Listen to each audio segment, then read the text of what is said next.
لو في يوم كده فتحتي التلاجة وما لقيتيش عيش اوعي تزعلي، يلا بسرعة هاتي نص كيلو دقيق وتعالي هنعمل عيش طري ولذيذ وبدون فرن، وهينجح معاكي من اول مرة، وهتعمليه كل ما يخلص. ده هي الحكاية كلها ايه؟ شوية دقيق ومية، واوعدك مش هتشتري تاني عيش.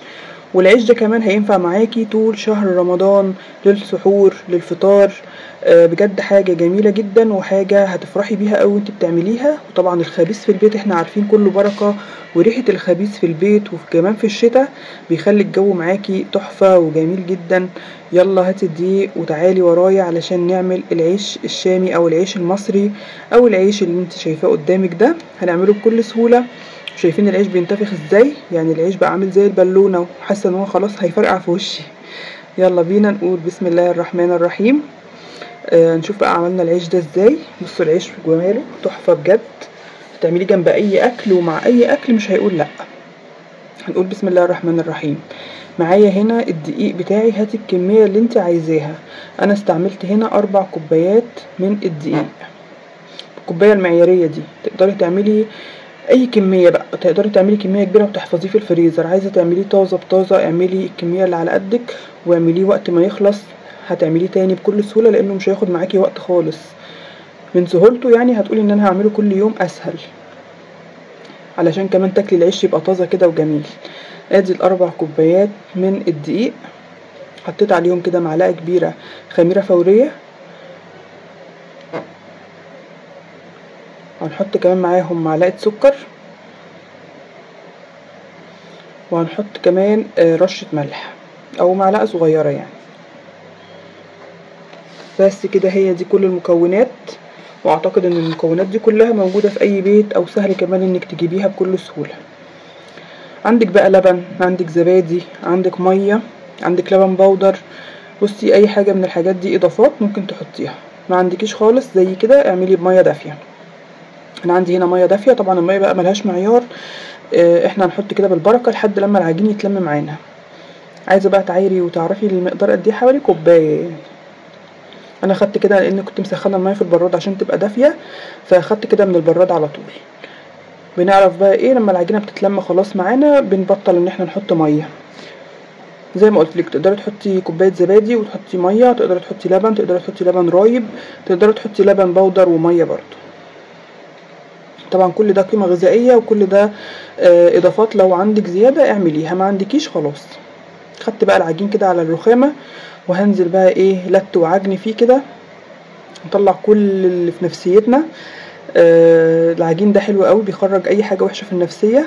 افتكري اي حد مزعلك، افتكري اي حاجه مزعلاكي وروحي وهاتي كده في العجين، هتلاقي نفسك ارتحتي خالص. اهو بصوا انا ببتدي، انا العجينه يعني ايه بتلزق سنه، بس انا برضو مش عايزه ازود اي حاجه، لان هي بس لما اعجن فيها شويه كده هي هتفك من ايدي وهتسلك وهتبقى طريه وناعمه وكلها حنيه. اهو بصوا انا بحاول ان انا اخبطها كده على الرخامه كام خبطه، الخبط ده بيدخل فيها هواء وكمان بيخلي العجينه ناعمه وطريه جدا. اهو انا محطتش اي حاجه تاني، ولا ميه ولا دقيق ولا اي حاجه، وفضلت اعجن فيها لحد لما سلكت من ايدي خالص.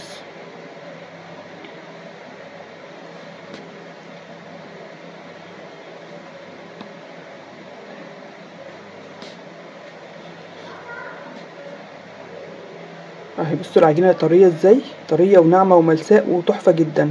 هي بس رشه زيت كده بسيطه في الطبق اللي احنا عجننا فيه، وهننزل بالعجينه علشان تخمر وما تلزقش في الطبق. فعملنا العجينه كده بنقطه بسيطه خالص من الزيت بكيس بقى كده، وهنغطيها وبفوطه او بصينيه تانية، وهنغطيها وندخلها الفرن او في اي مكان دافي علشان تخمر معانا. العجين خمر اهو، ببتدي ان انا اهبط بس الخميره اللي فيه عشان اعرف اقطعه. في صينيه كده جنبي مرشوش فيها رشه من الدقيق، وهبتدي اقطع بقى الحجم اللي انت عايزاه للعيش. عايزاه كبير، عايزاه صغير، عايزاه بصي يعني الحجم اللي انت عايزاه واللي انت تقدري تفرديه، وكمان الحاجه اللي هتسوي فيها. يعني مثلا افرضي انت عملتيه كبير قوي وما عندكيش حاجه تسوي فيها كبيره، فلا اعملي على قد الحاجه اللي عندك والامكانيات اللي قدامك، المكان اللي هتفردي فيه قد ايه، الحاجه اللي هتسوي فيها قد ايه، وابداي اعملي على الاساس ده. فانا بخلي كوره العيش كده او قطعه العجين اللي انا بقطعها قد البيضه مثلا، لان انا مش عايزه الرغيف لا كبير قوي ولا صغير قوي، عايزاه زي بتاع المخابز وزي بتاع سندوتشات الفول والطعميه وزي بتاع بره كده. فالحجم ده مناسب جدا ليا. حابه بقى انت اي حجم تاني براحتك. اهو زي ما انتم شايفين كده بحاول ان انا اخد العجينه وببتدي ان انا بين ايديا كده بيطلع كده المقاس متساوي جدا جدا. لقيتيها بتلزق معاكي بلي ايدي، بس بلي ايدك شويه من الدقيق كده او عفريها كده بشويه من الدقيق، العجين هيسلك معاكي وهيتقطع بكل سهوله.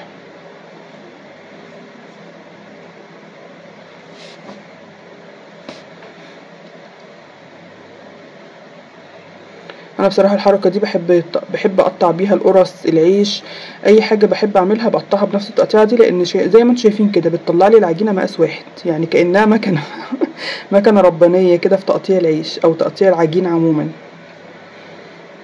بحاول بس ان انا اسويه كده واخليه متساوي من تحت ومن فوق عشان لما اجي افرده يبقى متساوي معايا.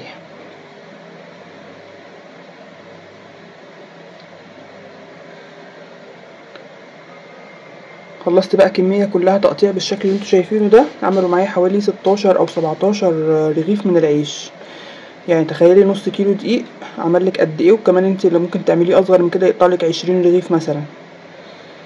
هغطي بقى العجين جنبي كده بكيس واسيبه برضو يرتاح 10 دقايق، ده اهم حاجة عشان العجين لما تخبزيه يقب بقى معاكي. وكل بصوا مفيش ولا رغيف مقبش معايا بصراحة، بسبب ان انا سبت العجين يرتاح وسبت العجينة تخمر.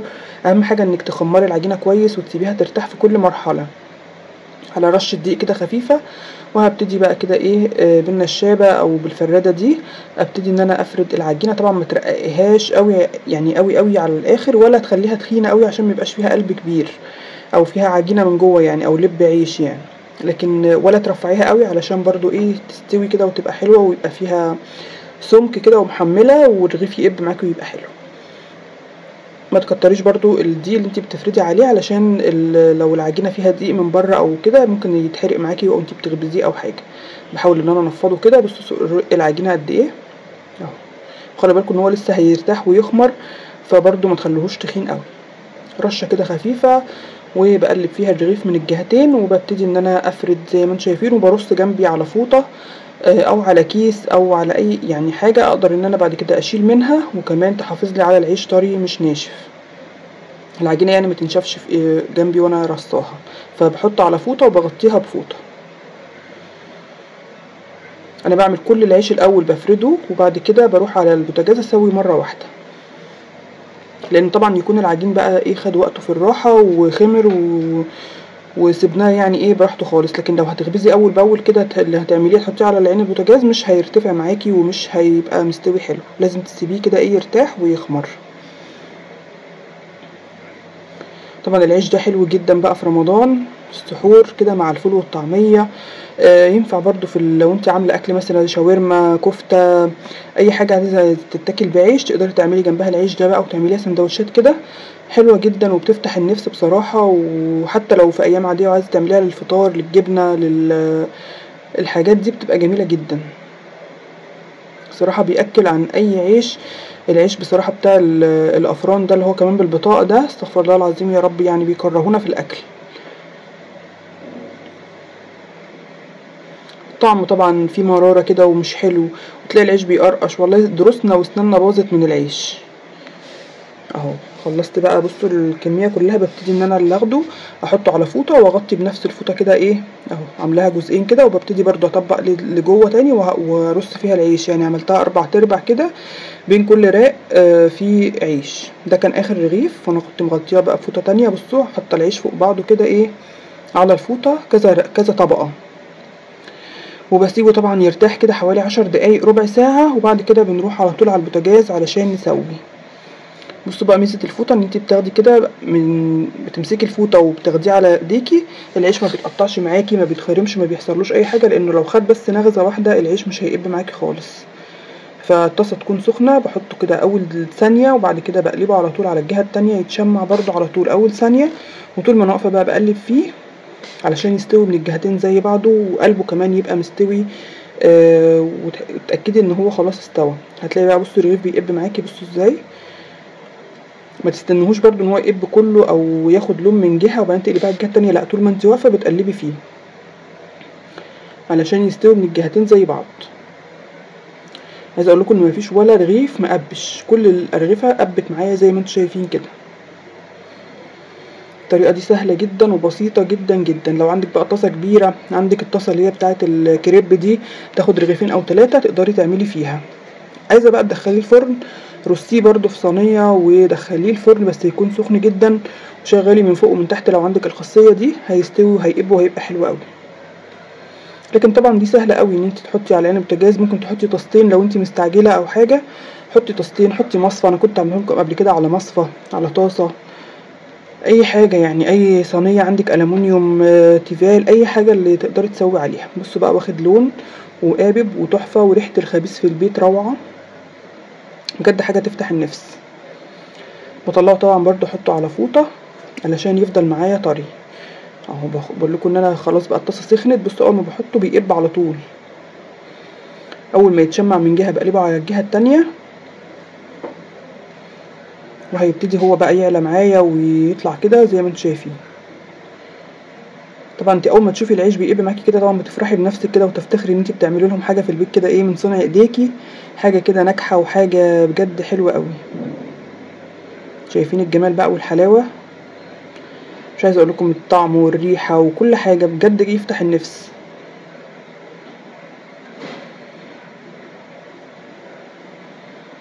اهو كمان عشان احنا بقى مش سايبين فيه دقيق من اي جهه، ما بيتحرقش معانا وبياخد لون حلو ازاي.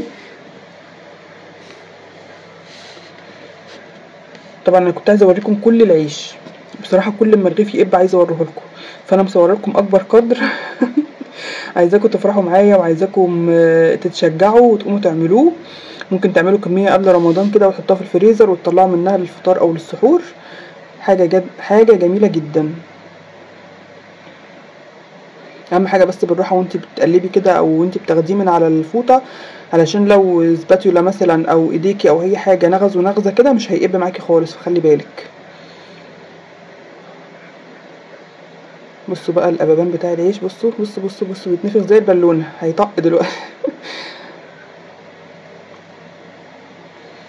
طبعا ده بقى حجم العيش، لو انت عايزه اكبر من كده كبري، بس طبعا كل ما كان كده صغنون اللي ياخد رغيف يخلصه، ما يبقاش عندك بواقي عيش ولا الكلام ده كله، اللي ياخد عيش يخلصه على طول اهو. طبعا ده كل العيش بقى اهو، عايزه اوريه لكم كله قابب وكله واخد نفس اللون ونفس السوا وكل حاجه جميله جدا فيه اهو. بصوا العيش تحفه. هو كان اخر رغيف بس هو اللي كان معايا كبير اهو، لان دي كانت اخر حته عجينه كانت كبيره شويه، فده الرغيف اكبر رغيف، لكن كله قد بعضه زي ما انتم شايفين اهو، تحفه وجميل جدا. اهم حاجه بقى حافظي عليه، حطيه في كيس او غطي كده بفوطه، او لو هتاكلوه دلوقتي على طول تغطيه بفوطه كده لحد ما تاكلي، او لو هتشيليه بقى في التلاجة او هتسيبيه لتاني يوم او حاجه حطيه في كيس وحطيه في التلاجة بقى او في الفريزر وطلعيه بس كده ايه، ياخد حراره الجو، هيبقى تحفه جدا جدا وبألف هنا وشفا. انا طبعا غطيته كده لحد لما اخلص الغدا، لان كنا هنتغدى بيه النهارده. كنت عامله كده قرنبيط، طبعا انا مش جايبه لكم الطريقه هنا، لكن لو انتوا عايزينها اكتبوا لي في الكومنتات انا انزل لكم الطريقه. دي كان قرنبيط انا عاملاه بطريقه كده زي القراص كده، طبعا ضحكنا عليهم بقى ونقول لهم ده بانيه، هو مش بانيه ولا حاجه، ده قرنبيط. وكنت عامله سلطه، وعايزه اقول لكم ان جالنا ضيوف على حظ العيش الجميل ده والخير اللي في البيت، فقدمنا لهم برضو قرنبيط وسلطه وعيش، وعجبهم جدا العيش، وبألف هنا وشفا لكل اللي كل. واتمنى تجربوه تقولوا لي رايكم، ولو عايزين القرنبيط بالطريقه دي وبالطريقه العاديه انا هنزل لكم الفيديو بالطريقتين لو انتوا عايزينه، مش عايزينه خلاص ما تكتبوليش. اشوفكم على خير في فيديو جديد. لو عجبكم الفيديو ما تنسوش الاشتراك في القناه، لايك وشير وتفعيل الجرس على كلمه الكل علشان يوصلكم مني كل جديد. وده طبعا العيش من جوه، بصوا بفتحه واوريه لكم، حلو قوي قوي. وكمان بقى ايه، مش في قلب كده زي الفينو كده او كده، لا بصوا العيش طري ازاي، القلب بتاعه مظبوط جدا، مفيهوش لبابه كده اللي هي بتبقى لبابه العيش دي ولا الكلام ده، لا. تحطي بقى قطعه البانيه كده او قطعه القرنبيط في الساندوتش والسلطه وبألف هنا.